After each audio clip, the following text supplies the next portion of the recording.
पितृपक्ष पितरों को समर्पित है। इस दौरान पितरों की आत्मा की शांति के लिए श्राद्ध किया जाता है।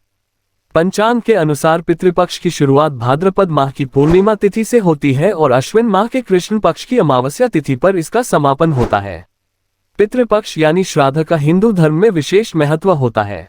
इस बार पितृपक्ष 15 दिन देरी से शुरू होंगे। जाने पितृपक्ष कब से होंगे आरंभ, मांगलिक कार्य पर कब से लगेगी रोक, श्राद्ध की तिथियां। पितृपक्ष 2023 कब से शुरू? हिंदू पंचांग के अनुसार इस साल 29 सितंबर से पितृपक्ष की शुरुआत हो रही है। वहीं इसका समापन आश्विन कृष्ण पक्ष की अमावस्या तिथि को होता है। अमावस्या तिथि इस बार 14 अक्टूबर को पड़ रही है। पितृपक्ष अश्विन अमावस्या पर खत्म होते हैं, इसे सर्व पितृ अमावस्या कहते हैं। अधिक मास की वजह से इस साल सावन 2 महीने का था। इसकी वजह से सभी व्रत त्योहार 12 से 15 दिन देरी से पड़ेंगे। आमतौर पर पितृपक्ष सितंबर में समाप्त हो जाते हैं, लेकिन इस साल पितृपक्ष सितंबर के आखिर में शुरू होंगे और अक्टूबर के मध्य तक चलेंगे। क्यों खास है पितृपक्ष? पितृपक्ष के दौरान पूर्वजों को श्रद्धापूर्वक याद करके उनका श्राद्ध कर्म किया जाता है। पितृपक्ष में पितरों को तर्पण देने और श्राद्ध कर्म करने से उनको मोक्ष की प्राप्ति होती है। इस दौरान न केवल पितरों की मुक्ति के लिए श्राद्ध किया जाता है, बल्कि उनके प्रति अपना सम्मान प्रकट करने के लिए भी किया जाता है। पितृपक्ष में श्रद्धा पूर्वक अपने पूर्वजों को जल देने का विधान है। 15 दिन के लिए आत्मा को मुक्ति देते हैं यमराज। श्राद्ध का अर्थ श्रद्धा पूर्वक अपने पितरों को प्रसन्न करने से है। सनातन मान्यता के अनुसार जो परिजन अपना देह त्याग कर चले गए हैं, उनकी आत्मा की तृप्ति के लिए सच्ची श्रद्धा के साथ जो तर्पण किया जाता है, उसे श्राद्ध कहा जाता है। ऐसी मान्यता है कि मृत्यु के देवता यमराज श्राद्ध पक्ष में जीव को मुक्त कर देते हैं, ताकि वे स्वजनों के यहाँ जाकर तर्पण ग्रहण कर सकें।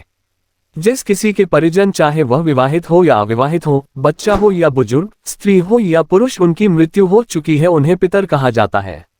पितृपक्ष में मृत्युलोक से पितर पृथ्वी पर आते हैं और अपने परिवार के लोगों को आशीर्वाद देते हैं। पितृपक्ष में पितरों की आत्मा की शांति के लिए उनको तर्पण किया जाता है। पितरों के प्रसन्न होने पर घर पर सुख शांति आती है। पितृपक्ष में श्राद्ध न करने पर क्या होता है? पितृपक्ष में हर साल पितरों के निमित्त पिंडदान, तर्पण और हवन आदि किया जाता है। सभी लोग अपने अपने पूर्वजों की मृत्यु तिथि के अनुसार उनका श्राद्ध करते हैं। माना जाता है कि जो लोग पितृपक्ष में पितरों का तर्पण नहीं करते, उन्हें पितृदोष लगता है। श्राद्ध करने से उनकी आत्मा को तृप्ति और शांति मिलती है। वे आप पर प्रसन्न होकर पूरे परिवार को आशीर्वाद देते हैं। हर साल लोग अपने पितरों की आत्मा की शांति के लिए गया जाकर पिंडदान करते हैं। हमारे शरीर में वास करती हैं 3 पीढ़ियां। श्राद्ध करने वालों को ये भी जानकारी होनी चाहिए कि 3 पीढ़ियां हमारे शरीर में अप्रत्यक्ष रूप से वास करती हैं। हमारे माता पिता, दादा दादी, परदादा परदादी, वृद्ध परदादा वृद्ध परदादी, इन 3 सूक्ष्म प्राणियों का शरीर हमारे शरीर में रहता है और हमारा अधिकार 3 पीढ़ियों तक रहता है। श्राद्ध को हम उसके प्रस्तुति समय में ही करें, वह समय दोपहर के बाद का होता है। वह समय पितरों का समय होता है। उस समय के अनुरूप हमारा चलना अनिवार्य रहता है। नहीं होते हैं मांगलिक कार्य। पितरों के समर्पित इन दिनों में हर दिन उनके लिए खाना निकाला जाता है। इसके साथ ही उनकी तिथि पर ब्राह्मणों को भोज कराया जाता है। इन 15 दिनों में कोई शुभ कार्य जैसे गृह प्रवेश, कांछेदन, मुंडन, शादी, विवाह नहीं कराए जाते। इसके साथ ही इन दिनों में न कोई नया कपड़ा खरीदा जाता और न ही पहना जाता है। पितृपक्ष में लोग अपने पितरों के तर्पण के लिए पिंडदान, हवन भी कराते हैं। शास्त्रों में श्राद्ध का महत्व। गरुड़ पुराण के अनुसार पितृपूजन से संतुष्ट होकर पितर मनुष्यों के लिए आयु, पुत्र, यश, स्वर्ग, कीर्ति, पुष्टि, बल, वैभव, पशु, सुख, धन और धान्य देते हैं। मार्कंडेय पुराण के अनुसार श्राद्ध से तृप्त होकर पितृगण श्राद्धकर्ता को दीर्घायु, संतति, धन, विद्या, सुख, राज्य, स्वर्ग और मोक्ष प्रदान करते हैं। ब्रह्म पुराण के अनुसार जो व्यक्ति शाक के द्वारा भी श्रद्धा भक्ति से श्राद्ध करता है, उसके कुल में कोई भी दुखी नहीं होता। देवस्मृति के अनुसार श्राद्ध की इच्छा करने वाला प्राणी निरोगी, स्वस्थ, दीर्घायु, योग्य संतति वाला, धनी तथा धनोपार्जक होता है। श्राद्ध करने वाला मनुष्य विविध शुभ लोकों और पूर्ण लक्ष्मी की प्राप्ति करता है।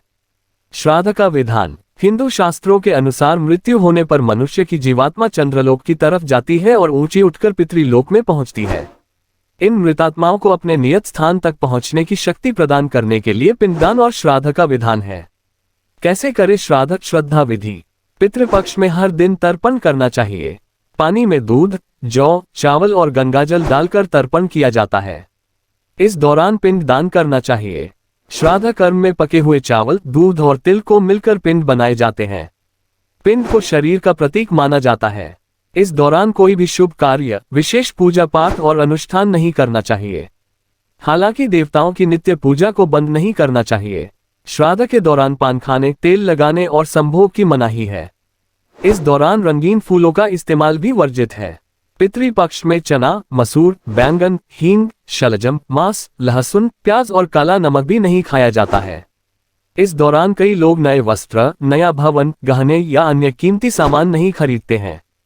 जाने श्राद्ध की तिथियां। 29 सितंबर पूर्णिमा श्राद्ध, 30 सितंबर प्रतिपदा श्राद्ध द्वितीय श्राद्ध, 1 अक्टूबर तृतीय श्राद्ध, 2 अक्टूबर चतुर्थी श्राद्ध, 3 अक्टूबर पंचमी श्राद्ध, 4 अक्टूबर षष्ठी श्राद्ध, 5 अक्टूबर सप्तमी श्राद्ध, 6 अक्टूबर अष्टमी श्राद्ध, 7 अक्टूबर नवमी श्राद्ध, 8 अक्टूबर दशमी श्राद्ध, 9 अक्टूबर एकादशी श्राद्ध, 11 अक्टूबर द्वादशी श्राद्ध, 12 अक्टूबर त्रयोदशी श्राद्ध, 13 अक्टूबर चतुर्दशी श्राद्ध, 14 अक्टूबर सर्व पितृ अमावस्या। आपके यहाँ पितृपक्ष में क्या खास होता है, कमेंट बॉक्स में लिखें। वीडियो को आगे शेयर कर दें ताकि और लोगों तक ये महत्वपूर्ण जानकारी पहुंच सके।